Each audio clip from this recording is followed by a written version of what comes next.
आज हम जानेंगे लूसेंट को पढ़ने का तरीका। ये जो लूसेंट का बुक आप देख रहे हैं, अगर आप यूपीएससी या फिर कोई भी गवर्नमेंट एग्ज़ाम की तैयारी कर रहे हैं तो आपके पास भी कहीं ना कहीं ये बुक ज़रूर होगी।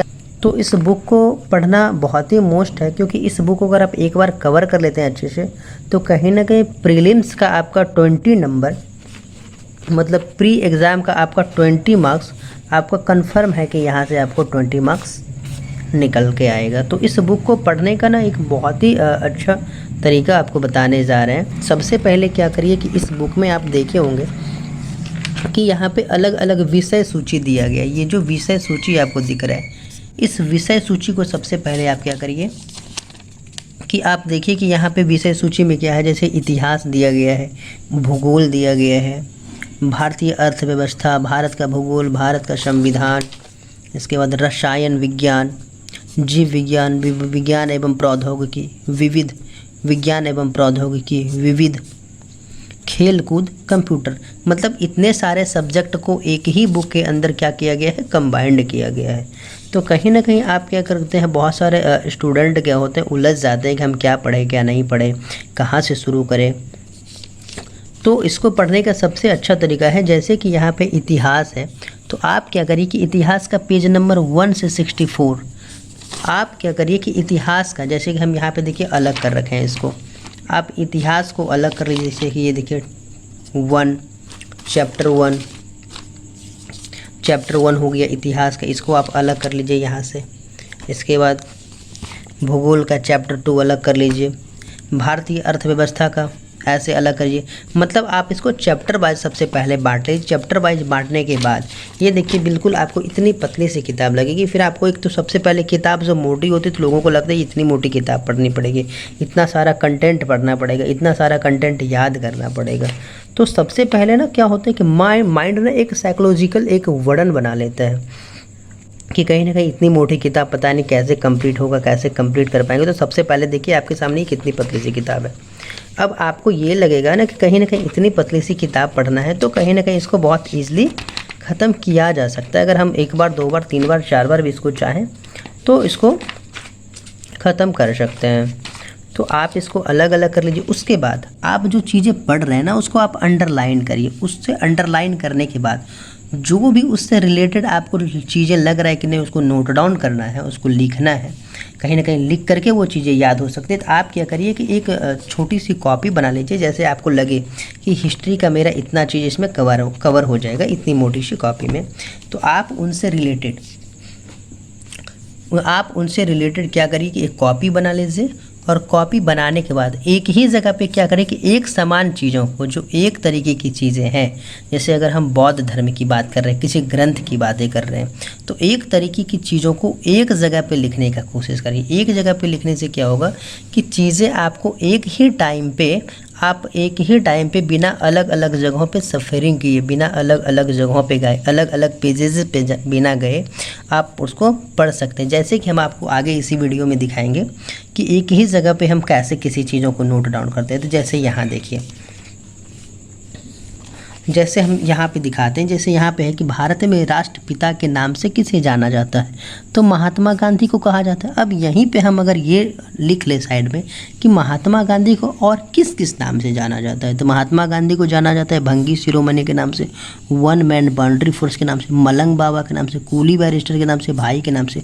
तो ऐसे में क्या होती है कि चीज़ें ज़्यादा याद रहती है। अगर इनमें से एक भी चीज़ें, 2 भी, 3 भी अगर आपके माइंड में है तो कहीं ना कहीं वो आपके लिए प्लस पॉइंट है। इसके बाद हम आपको दिखाते हैं एक और भी आगे आप देख सकते हैं। इस तरीके से आप अंडरलाइन करके पढ़िए, अंडरलाइन करके इसको बार बार पढ़िए। आप 1 बार, 2 बार, 3 बार कहानी की जैसे पढ़िए तो ऑटोमेटिक चीज़ें क्या होगी ना कि आपको याद रहे, ऑटोमेटिक आपको चीज़ें याद रहना शुरू हो जाएगा।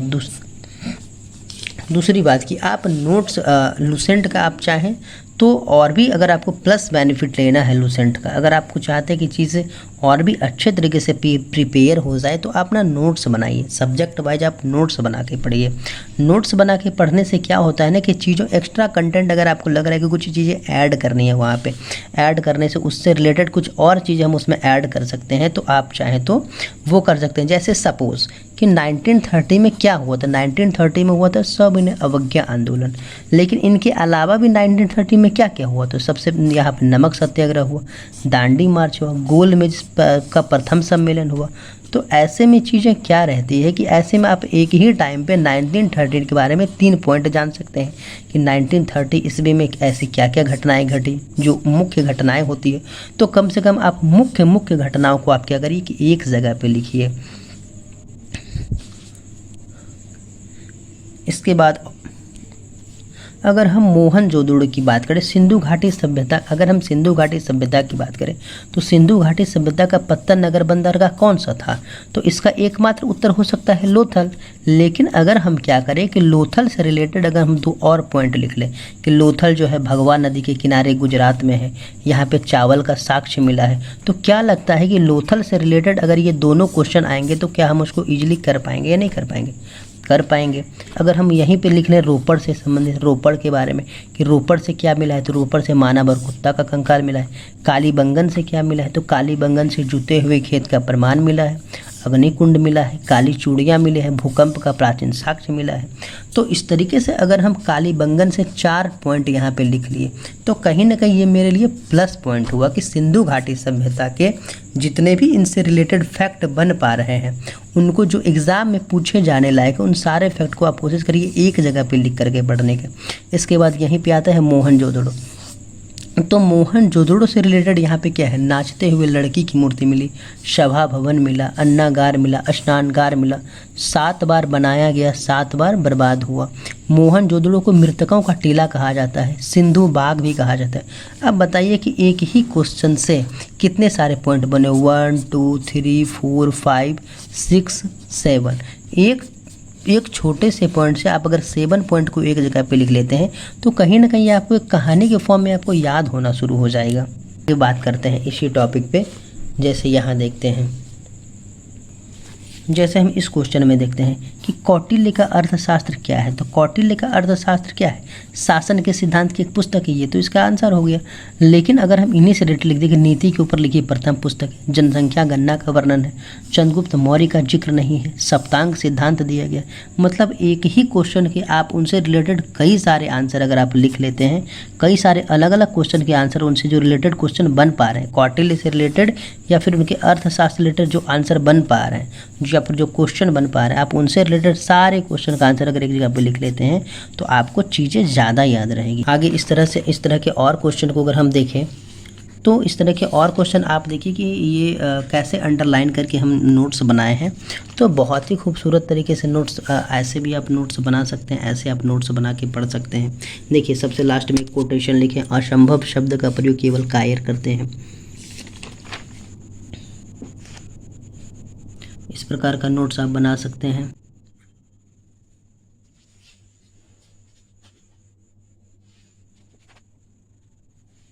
चलिए यहाँ देखते हैं, अगर हम यहाँ बात करते हैं कि फ्रीडम फॉर फियर किस लेखक की रचना है, तो आंग सान सू की ने इनकी रचना की थी।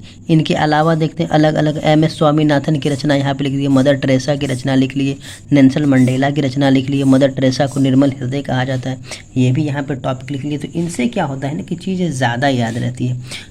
इसके बाद जैसे कि यहाँ पे एक क्वेश्चन देखिए, सबरीमाला की अयप्पा मंदिर किस राज्य में स्थित है, तो सबरीमाला की अयप्पा मंदिर किस राज्य में स्थित है, इसका एकमात्र आंसर है केरल, ये केरल में स्थित है। लेकिन अगर हम केरल से रिलेटेड और क्या क्या क्वेश्चन बन पा रहे हैं, जैसे कि केरल के मंदिर, तो केरल के अन्य मंदिर, केरल का मंदिर, तो केरल का मंदिर क्या है, श्री पद्मा स्वामी मंदिर, सबरीमाला अयप्पा मंदिर, गुरुवायूर श्री कृष्ण मंदिर, अटुकल भगवती मंदिर, बटुकानाथन मंदिर, तिरुवांचकुलम मंदिर। तो ये सारे के सारे केरल के मंदिर हैं। अगर हम इन मंदिर में से मान के चलिए अगर आप 2 मंदिर का भी नाम याद रख पा रहे हैं अगर, तो कहीं ना कहीं ये आपके लिए एक प्लस पॉइंट है। अगर आप इस तरीके से नोट्स बना रहे हैं, अगर आप इसी को अलग अलग जगह पे लिखेंगे तो आपको अलग अलग पेजेस पे जाना पड़ेगा पढ़ने के लिए। लेकिन अगर आप केरल के सारे मंदिर को एक जगह पे लिख करके पढ़ेंगे तो क्या होगा कि आप एक ही टाइम पे जब आप इन सारे मंदिरों के नाम को पढ़ेंगे तो कहीं ना कहीं इसमें 1 से 2 मंदिर तो आपको उसी समय याद हो जाएगा जिस समय आप पढ़ रहे होंगे। तो पढ़ने का ये एक स्मार्ट तरीका है। आप भी कोशिश करिए कि इस तरीके से स्मार्ट तरीके से पढ़ें, क्योंकि चीज़ें अब इतनी ज़्यादा वाइड हो चुकी है, इतने ज़्यादा सब्जेक्ट वाइड हो चुके हैं, कंपटीशन में इतना ज़्यादा कंपटीशन का क्रेज़ बढ़ चुका है कि आपको स्मार्ट तरीके से पढ़ना पड़ेगा। अगर आप स्मार्ट तरीके से नहीं पढ़ेंगे, अभी भी आप अगर प्रिमिटिव तरीके से पढ़ेंगे, एक एक क्वेश्चन को अगर आप एक एक जगह पे लिख करके ऐसे पढ़ेंगे तो फिर आपको बहुत टाइम लगेगा, क्योंकि टाइम बहुत कम होता है। एग्ज़ाम का प्रिपरेशन करने के लिए बहुत कम टाइम मिलता है और बहुत कम टाइम में चीज़ों को प्रिपेयर करना पड़ता है। तो आप कोशिश करिए कि स्मार्ट तरीके से पढ़िए, स्मार्ट तरीके से पढ़िए, स्मार्ट तरीके से नोट्स बनाइए, ज़्यादा से ज़्यादा रिवीजन करिए। जितना ज़्यादा आप रिवीजन करेंगे चीज़ें उतनी ज़्यादा आपको आएगी, उतना ज़्यादा चीज़ों को आप कवर पाएंगे। तो कोशिश करिए कि आप ज़्यादा से ज़्यादा रिवीजन करिए। ज़्यादा से ज़्यादा रिवीजन करने से क्या होगा, रिवीजन में थोड़ी भी कमी मत करिए। पर डे रिवीजन करिए, 1 घंटा ही सही, लेकिन आप जितना पढ़ रहे हैं, जितना आपको पढ़ाया जा रहा है, आप किसी भी टीचर से पढ़ रहे हैं या फिर ऑनलाइन पढ़ रहे हैं, जितना भी आप पढ़ाएं उसको रिवीजन ज़रूर करिए। आप अगर लिख करके उसको अगर छोड़ देंगे तो वो चीज़ें भूल जाते हैं लोग, लिख करके छोड़ देने के बाद। तो आप रिवीजन करिए,